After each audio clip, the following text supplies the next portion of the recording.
बिस्मिल्लाहिर्रहमानिर्रहीम अस्सलाम वालेकुम। आज हम mathematics 11th class Punjab board उसकी जो एक्सरसाइज नंबर 14.1 है, इसका जो क्वेश्चन नंबर 2 है इसे सॉल्व करेंगे। तो क्वेश्चन नंबर 2 में ये लिखा है कि find the magnitude of vector. आपने जो वेक्टर दिया हुआ है, ये जो वी वेक्टर दिया गया है, इसकी आपने मैग्नीट्यूड जो है वो फाइंड करनी है। And right the direction cosine of vector.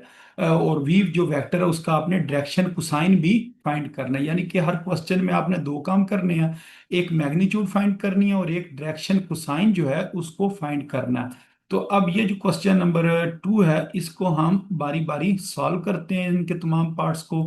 और फिर आपको समझ आ जाएगी कि मैग्नीट्यूड किस तरीके से ली जाती है और जो डायरेक्शन कोसाइन है उसको किस तरह मालूम किया जाता है। तो ये अब हम क्वेश्चन नंबर 2 का जो फर्स्ट पार्ट है इसे एक दफा दोबारा लिखते हैं।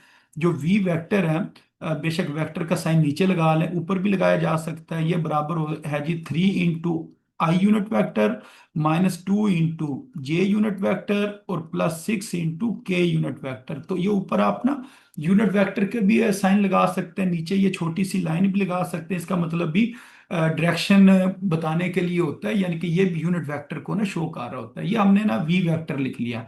अब हमने इस वी वेक्टर की ना मैग्नीट्यूड फाइंड करनी है। तो क्वेश्चन में उन्होंने क्या कहा जी, मैग्नीट्यूड फाइंड करें। तो ये किसके बराबर है जी, मैग्नीट्यूड के बराबर है। इसको पहले हमने फाइंड करना है। तो उसके लिए हम क्या करेंगे, ये जो हमारे पास वेक्टर दिया हुआ है ना, इसी की दोनों साइडों के ऊपर हमने यूं लाइंस लगा लेनी, यानी कि यूं सीधी जो लाइंस है ना ये लगा लेनी है। और इसके अंदर ये जो वैल्यू है ना, इस वैल्यू को इसके अंदर लिखते हैं 3 into I unit vector minus 2 into J unit vector plus 6 into K unit vector. अब मैग्नीट्यूड का फार्मूला क्या होता है कि किस तरीके से निकाली जाती है वो मैं आपको बताता हूँ। आपने सबसे पहले ना इधर बना लेना स्क्वायर रूट। अब स्क्वायर रूट के अंदर आपने ये वाली वैल्यूज लिखनी है। आई यूनिट वेक्टर के साथ क्या लिखा हुआ है, 3 लिखा हुआ है। आपने ना 3 का स्क्वायर ले लेना है। फिर ये जे के साथ क्या लिखा हुआ है, -2, आपने -2 का स्क्वायर ले लेना है। के साथ क्या लिखा हुआ है, 6, तो आपने 6 का स्क्वायर ले लेना है। तो इन तमाम कोफिशिएंट के ना आपने स्केयर ले लेने और बाद में इनके दरमियान में क्या लिख देना है, प्लस लिख देना है। और ऊपर आपने क्या ले लिया, स्केयर रूट ले लिया। तो इस तरीके से ना मैग्नीट्यूड जो है वो फाइंड की जाती है। तो ये हमारे पास ना जो इसका आंसर है वो इस तरीके से आ जाएगा। जो 3 का स्केयर है ना, 3 के स्केयर का मतलब ये होता है 3 × 3। तो 3 × 3 किसके बराबर है, 9 के बराबर है।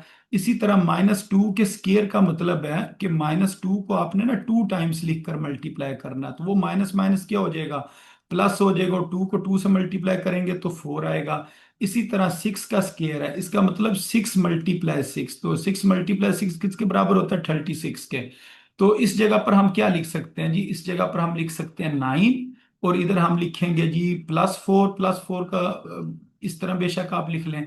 और उसके बाद इधर हम लिख सकते हैं 36। तो जब ये दो साइन जो है ना इकट्ठे मल्टीप्लाई हो रहे हो ना, प्लस प्लस, तो वो प्लस के ही बराबर होता है। तो ये हमारे पास आ जाएगा 9 + 4 और +36। अब 36 में 4 ऐड करें 40, 40 में 9 को ऐड किया जाए तो कितना बन जाता है जी, 49। तो इसको जब हम ऐड करेंगे ना तो हमारे पास आंसर कितना आएगा जी, 49 जो है ना इसका आंसर आ जाएगा। अब जो 49 होता है ना, अगर इसको हम सॉल्व करें जी 49 को, तो हमें पता है 7 7 टाइम्स 49 होता है, फिर 7 1 टाइम्स 7। तो 49 को हम लिख सकते हैं 7 × 7, यानी कि 49 जो है वो बराबर होता है 7 की पावर 2। तो इसको हम यूं लिख सकते हैं, इस जगह पर ना ये स्केयर रूट और इसमें लिखेंगे 7 की पावर 2। अब क्या होगा, ये जो स्केयर रूट है और स्केयर है ये कैंसिल हो जाएगा और हमारे पास आंसर कितना आ जाएगा जी, 7 आ जाएगा। और इस साइड पर हम ये क्या जी, वेक्टर है। वेक्टर के नीचे ना आपने वेक्टर के जो साइन है वो भी लगाना है, यानी कि इस तरह नीचे ना ये छोटी सी एक लाइन लगा दें। ये जो छोटी सी लाइन है ये वेक्टर को शो कर रही होती है, और ये जो साइडों पर लाइन है ये वेक्टर की ना मैग्नीट्यूड को शो कर रही होती है। तो ये हमने ना वेक्टर की जो मैग्नीट्यूड है उसको फाइंड कर लिया। तो ये हमारे पास ना मैग्नीट्यूड का आंसर आ गया। अच्छा, इस क्वेश्चन के अंदर अगर आप देखें ना तो उन्होंने दो चीजें कही थी फाइंड करें। एक आपने क्या फाइंड करना था, मैग्नीट्यूड, और दूसरे नंबर पर आपने डायरेक्शन जो कोसाइन है इसको फाइंड करना था। यानी कि इन दो चीजों को फाइंड करना था। मैग्नीट्यूड हमने फाइंड कर लिया है। अब हमने जो चीज फाइंड करनी है ना वो क्या है, डायरेक्शन कोसाइन। अब डायरेक्शन कोसाइन किस तरह फाइंड किया जाता है वो मैं आपको बताता हूँ। इस जगह पर हम लिख लेते हैं जी, हमने अब क्या चीज फाइंड करनी है जी, डायरेक्शन कोसाइन। तो पहले ऊपर हम लिख लेते हैं जी डायरेक्शन कोसाइन, यानी कि इस चीज को हम फाइंड करेंगे। तो डायरेक्शन कोसाइन को फाइंड करने के लिए ना आप यूं समझिए, अगर हमारे पास ना एक वेक्टर हो, मिसाल के तौर पर अगर वी वेक्टर है, वो किसके बराबर है, A into I unit vector plus B into J unit vector और plus C into K unit vector. अगर इस तरीके से ना ये लिखा हो, तो जो डायरेक्शन कोसाइन होते हैं ना, वो किसके बराबर होते हैं, वो बराबर होते हैं जी काज अल्फा। तो काज अल्फा बराबर होता है A vector divided by V vector की मैग्नीट्यूड। यानी कि इस तरह ना इसको लिखा जाता है, वेक्टर का साइन ऊपर लिखें नीचे लिखें वो आपकी मर्जी है।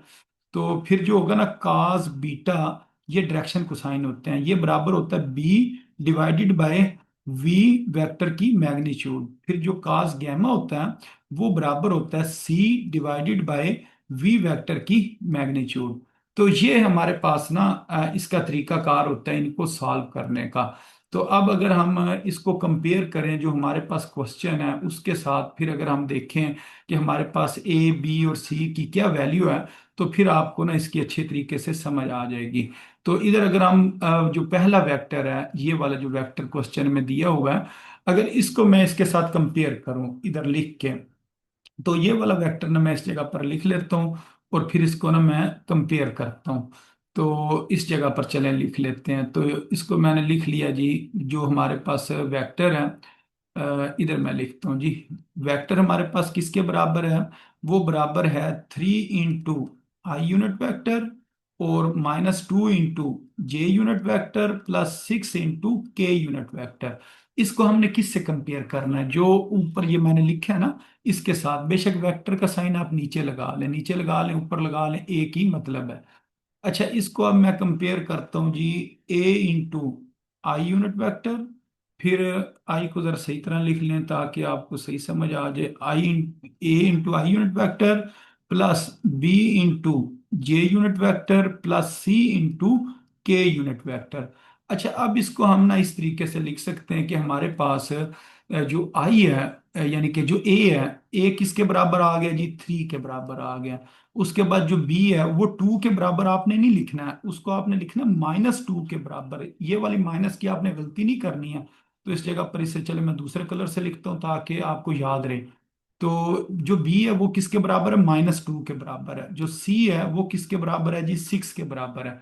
तो ये हमने ना ए बी और सी की जो वैल्यू है ना वो हमने लिख ली है।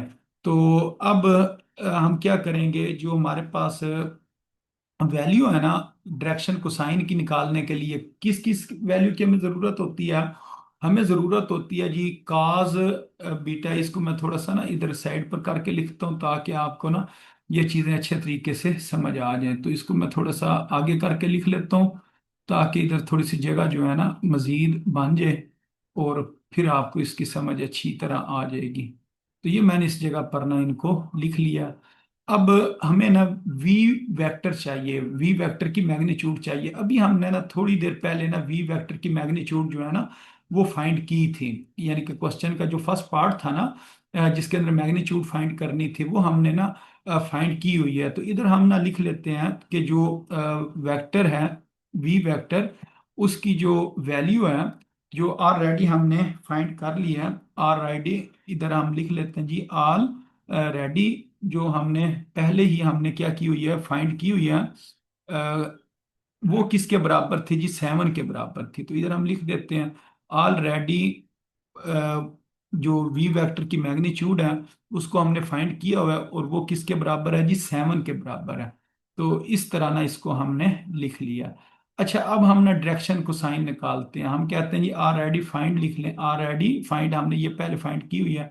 तो जो डायरेक्शन कोसाइन है काद अल्फा, वो बराबर है A divided bye A vector की मैग्नीट्यूड। तो वेक्टर का जो साइन है ऊपर लगाएं नीचे लगाएं, तो दोनों तरीके ही ठीक होते हैं, जिस तरह मर्जी इसको आप लगा लें। तो ज्यादातर क्वेश्चंस में हमने नीचे ही लगाया हुआ है वेक्टर का साइन, तो हम नीचे ही लिख लेते हैं।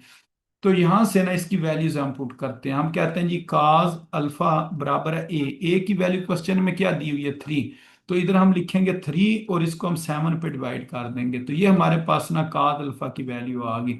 इसी तरह हमने ना वैल्यू जो है ना वो काज बीटा की निकालनी है। जो काज बीटा है वो बराबर है B divided by V vector की मैग्नीट्यूड। तो जो वी वेक्टर है उसका साइन हमने नीचे लगा दिया। तो अब इस जगह पर हम लिखेंगे जी काज बीटा, जो कि बराबर है बी की वैल्यू ऊपर से देख लेते हैं किसके बराबर है, -2 के बराबर है। तो ये -2 हमने ऊपर लिखा और इसको हम 7 पे डिवाइड कर देंगे, ये हमारे पास कास बीटा की वैल्यू आ गई। अच्छा, इसके बाद हमने ना कास गैमा की वैल्यू निकालनी है, तो ये बीच में कामे लगा लें। तो इधर हम लिख देते हैं जी कास गैमा। तो कास गैमा जो है ये बराबर होता है सी डिवाइडेड बाय वी, जो वी वेक्टर है उसकी मैग्नीट्यूड। तो इधर हम इसका आंसर लिखते हैं जी काज गैमा। जो सी है, सी का हमने क्या आंसर निकाला था जी 6। तो इधर हम लिखेंगे 6 और इसको 7 के ऊपर डिवाइड कर देंगे। तो ये हमने ना जो डायरेक्शन कोसाइंस हैं वो हमने फाइंड कर लिए हैं। तो इस तरीके से ना जो डायरेक्शन कोसाइंस होते हैं इनको फाइंड किया जाता है। तो उम्मीद है आपको इसकी समझ आ गई होगी, क्योंकि ये इंतहाई आसान क्वेश्चन है, ये ज्यादा मुश्किल क्वेश्चन नहीं है। तो इन क्वेश्चन को इस तरीके से सॉल्व किया जाता है। अच्छा, अब हमने ना ये जो क्वेश्चन नंबर 2 का फर्स्ट पार्ट है इसे हमने सॉल्व कर लिया। अब इसी तरह इससे जो नेक्स्ट पार्ट है उसे भी सॉल्व करते हैं। तो ये एक दफ़ा मैं क्वेश्चन इधर से देख कर लिख लेता हूँ, फिर इसको ना सॉल्व करते हैं। यहाँ से इसको मैं एक दफ़ा अरेज कर लेता हूँ। फिर ये जो क्वेश्चन नंबर 2 का जो सेकंड पार्ट है ना इसको हम नीचे लिखेंगे और फिर इसको सॉल्व कर लेंगे। तो एक दफ़ा इधर से ये क्वेश्चंस को हम कॉपी कर लेते हैं, फिर इस जगह पर नीचे इसको ना सॉल्व करते हैं। तो ये हमने लिख लिया जी क्वेश्चन नंबर 2। अब इसके जो फर्स्ट 2 पार्ट्स हैं यानी कि ये वाला पार्ट इसको हमने सॉल्व कर लिया है। इसको डिलीट कर देते हैं, इसको भी डिलीट कर देते हैं। सिर्फ ये जो क्वेश्चन नंबर 2 का सेकंड पार्ट है इसे हम सॉल्व करेंगे। तो इधर हम लिखेंगे जी सबसे पहले सॉल्व, और ये जो हमारे पास है वेक्टर है इसकी हमने ना मैग्नीट्यूड लेनी है। पहले हमने ये वेक्टर लिखा, वेक्टर लिखने के बाद इस वेक्टर की हमने मैग्नीट्यूड जो है वो फाइंड करनी है। उसके लिए हम क्या करेंगे, इसके शुरू और आखिर के अंदर ना यूं मॉड वाली लाइनें लगा लेंगे। तो ये जो मॉड वाली लाइंस हैं ये हमें बताती हैं कि हमने इसकी मैग्नीट्यूड लेनी है। तो इसको हमने इस तरीके से ना लिख लिया। अच्छा, अब ये जो हमारी राइट साइड है ना इस साइड पर हम फार्मूला अप्लाई कर देंगे मैग्नीट्यूड का। तो मैग्नीट्यूड का फार्मूला ये होता है, आपने यूं स्क्वायर रूट बनाना है। जो आई का कोफिशिएंट है, आई का कोफिशिएंट क्या है -4, उसको इधर लिखेंगे उसका स्क्वायर लिखेंगे, प्लस जे का कोफिशिएंट क्या है 4, उसको इधर लिखेंगे उसका स्क्वायर, फिर 2 इसका स्क्वायर ले लेंगे। अच्छा, अब इसका जो आंसर आएगा वो किस तरीके से लिखेंगे जी, -4 का स्केयर ना ये 16 के बराबर होता है। वो किस तरह, -4 के स्केयर का मतलब है कि -4 मल्टीप्लाई -4, जब दो बार माइनस माइनस हो वो प्लस हो जाता है, और 4 को 4 से मल्टीप्लाई करेंगे 6 आ जाएगा। इसी तरह 4 का स्केयर वो 16 के बराबर है, और ये जो 2 का स्केयर ये 4 के बराबर है। तो यहां से ना हमारे पास है ये 20 हो गया, 20 में 16 ऐड करेंगे तो कितना हो जाएगा जी, 36 हो जाएगा। तो ये जो हमारे पास वी वेक्टर की मैग्नीट्यूड है वो किसके बराबर आ जाएगी जी, 36 के बराबर आ जाएगी। अच्छा, अब हमें क्या करना पड़ेगा इसके ना, आज जिस टाइम हमने लेना ना स्क्वायर रूट लेना है, तो हमें पता है जो 36 होता है ना वो बराबर होता है 6 की पावर 2। यानी कि 36 को हम क्या लिख सकते हैं, 6 × 6, और 6 × 6 कितना होता है जी, 6 की पावर 2। तो 36 की जगह पर लिखेंगे 6 की पावर 2। फिर क्या होगा, ये जो स्क्वायर रूट है और स्क्वायर ये कैंसिल हो जाएंगे। तो हमारे पास जो वी वेक्टर की मैग्नीट्यूड है वो किसके बराबर आ जाएगी जी, 6 के बराबर आ जाएगी। तो इस तरह ना हमने इसकी जो मैग्नीट्यूड है वो फाइंड कर लिया है। अब हमने क्या करना है जी, जो डायरेक्शन कोसाइन है उसको फाइंड करना है। तो इधर हम लिख लेते हैं जी डायरेक्शन कोसाइन, इस चीज को हमने फाइंड करना है। इस चीज को फाइंड करने के लिए जो वी वेक्टर है जो कि क्वेश्चन में उन्होंने दिया हुआ था, जो कि बराबर था -4 × I unit vector plus 4 J unit vector plus 2 × के यूनिट वेक्टर, इसको ना हमने कंपेयर करना है। तो इसको हम क्या करेंगे जी, कंपेयर करेंगे। किसके साथ कंपेयर करेंगे जी, वी वेक्टर के साथ, जो कि बराबर है जी A × I unit vector, B × J unit vector plus C × के यूनिट वेक्टर। तो यहां से कंपेयर करने के बाद ना हमें ये पता चलेगा कि A की वैल्यू कितनी है, -4, फिर बी की वैल्यू कितनी है जी, बी की वैल्यू है जी 4। और जो सी है, सी की वैल्यू कितनी है जी +2। तो +2 लिख लें या खाली 2 लिख लें, आपकी मर्जी है। अच्छा, और हमने ना ऑलरेडी फाइंड, हमने ना पहले से फाइंड किया हुआ है। क्या चीज़ फाइंड की हुई है? जो वी वेक्टर की मैग्नीट्यूड है, वी वेक्टर की मैग्नीट्यूड वो किसके बराबर है जी, 6 के बराबर है। इस चीज को ना हमने पहले ही फाइंड किया है। क्वेश्चन नंबर 2 का जो सेकंड पार्ट का फर्स्ट जो चीज फाइंड करनी थी वो यही फाइंड करनी थी। अच्छा, अब हम ना बारी बारी डायरेक्शन कोसाइन की वैल्यू लिखते हैं। तो हम लिखते हैं जी, जो हमारे पास डायरेक्शन कोसाइन है ना काज अल्फा, वो बराबर है A divided by V vector की मैग्नीट्यूड। इसी तरह जो कास बीटा है वो किसके बराबर होगा जी, B divided by V vector की मैग्नीट्यूड। इसी तरह जो कास गैमा है वो बराबर होगा C divided by V vector की मैग्नीट्यूड। ये हमने ना फार्मूले लिख लिए हैं। अब इनकी ना वैल्यूज पुट करते हैं। ये हम लिखते हैं जी कास अल्फा बराबर है ए की वैल्यू क्या दी हुई है, इधर ए की वैल्यू दी हुई है -4, ये ऊपर दी हुई है। -4 को फिर वी वेक्टर की मैग्नीट्यूड वो किसके बराबर है, 6 के, नीचे 6 लिख देंगे। अच्छा, इसको अगर हम सॉल्व करें, 2 के टेबल पर डिवाइड करें तो ऊपर क्या आ जाएगा -2, और नीचे क्या आ जाएगा 3। तो इस तरह ना ये हमारे पास जो काज अल्फा है ना इसका जवाब आ गया। अच्छा, इसके बाद हमने लिखना है जी काज बीटा, और वो बराबर है छोटा B divided by V vector की मैग्नीट्यूड। तो छोटा बी बराबर है 4 के, और वी वेक्टर जो है वो किसके बराबर है जी, उसकी मैग्नीट्यूड 6 के बराबर है। तो इसको भी अगर हम 2 के ऊपर डिवाइड करें तो आंसर आ जाएगा 2/3। तो इस तरह ना ये हमने इसका भी आंसर लिख दिया। अच्छा, अब इसके बाद हमने ना वैल्यू फाइंड करनी थी काज गैमा की। ये डायरेक्शन कोसाइन होते हैं, काज अल्फा, काज बीटा, काज गैमा। तो सी ए जो उसकी वैल्यू कितनी है, +2 है। तो +2 है, या 2 लिख लें, और वी वेक्टर की मैग्नीट्यूड वो 6 के बराबर है। तो इसको अगर हम यूं 2 के टेबल पे डिवाइड करें तो 2 1 ज़ा 2, और 2 3 टाइम्स 6 होता है। तो इसका आंसर कितना आ जाएगा जी, 1/3 इसका आंसर आ जाएगा। तो इस तरह ना इसके ये जो सेकंड पार्ट है ये सॉल्व हो गया। ये आंसर आ गया, ये आंसर आ गया, और ये आंसर आ गया। तो इस तरह ही हमने ना क्वेश्चन का जो सेकंड पार्ट था इसे सॉल्व करना था। अच्छा, अब सेम इसी तरह ना हमने ये जो क्वेश्चन नंबर 2 का थर्ड पार्ट है इसे भी सेम हमने ना इसी तरह ही सॉल्व करना है। तो इसको इस जगह पर कहीं लिख लेते हैं नीचे, और फिर इसको ना सॉल्व करते हैं। तो इसको मैं इस जगह पर लिखता हूँ और फिर सॉल्व करते हैं। इसके जो फर्स्ट 2 पार्ट्स हैं ना इनको हमने सॉल्व कर लिया है। तो ये मैं इधर से डिलीट कर देता हूँ, सिर्फ इस पार्ट को ना अब हम सॉल्व कर लेते हैं। तो ये मैंने इस जगह पर लिखा जी सॉल्व, और सबसे पहले बताया जो वी वेक्टर है वो बराबर है -6 into I unit vector +8 into J unit vector. इसमें तो के है ही नहीं, तो वो +0 इंटू के यूनिट वेक्टर है। उसको लिखे ना लिखे आपकी मर्जी है। अच्छा, अब इसकी हम ना मैग्नीट्यूड फाइंड करते हैं। मैग्नीट्यूड फाइंड करने के लिए क्या करेंगे, ये सीधी लाइंस जो है ना इनको हम लगा लेंगे। इस साइड पर राइट और लेफ्ट दोनों साइडों के ऊपर ना लगा लेनी है। तो ये हमने ना एक दफा लिख लिया। अब ये मैग्नीट्यूड का जो साइन है या अलामत है उसको हमने लगा लिया। अच्छा, अब मैग्नीट्यूड लेने का तरीका क्या होता है कि हम ना एक स्क्वायर रूट लिखते हैं। तो ये हमने स्क्वायर रूट लिखा। इसके अंदर हमने क्या लिखना होता है, जो आई का कोफिशिएंट है वो क्या है जी -6। ये लिखकर इसका स्क्वायर लिखेंगे, फिर लिखेंगे प्लस, फिर 8 लिखेंगे। ये जो 8 है इसका स्क्वायर लिखेंगे, फिर 0 का स्क्वायर लिखेंगे। इनके साथ ना आई जे के लिखने की जरूरत नहीं होती है। अच्छा, अब यहां से हमारे पास जो इसका आंसर आएगा वी वेक्टर की जो मैग्नीट्यूड है वो किसके बराबर आ जाएगा जी, -6 का स्क्वायर। तो -6 का स्क्वायर का मतलब है -6 मल्टीप्लाई -6। तो ये माइनस माइनस क्या हो जाता है, प्लस, और 6 को 6 से मल्टीप्लाई करते हैं तो 36 इसका आंसर आता है। तो यहाँ पर आ जाएगा जी 36। फिर 8 का स्क्वायर, 8 के स्क्वायर का मतलब है 8 × 8। तो 8 × 8 किसके बराबर होता है जी, 64 के बराबर होता है। तो 8 का स्क्वायर किसके बराबर आ गया, 64 के। इधर हम 64 लिख देंगे। अच्छा, लास्ट के ऊपर क्या लिखा, 0 का स्क्वायर, वो 0 ही होता है।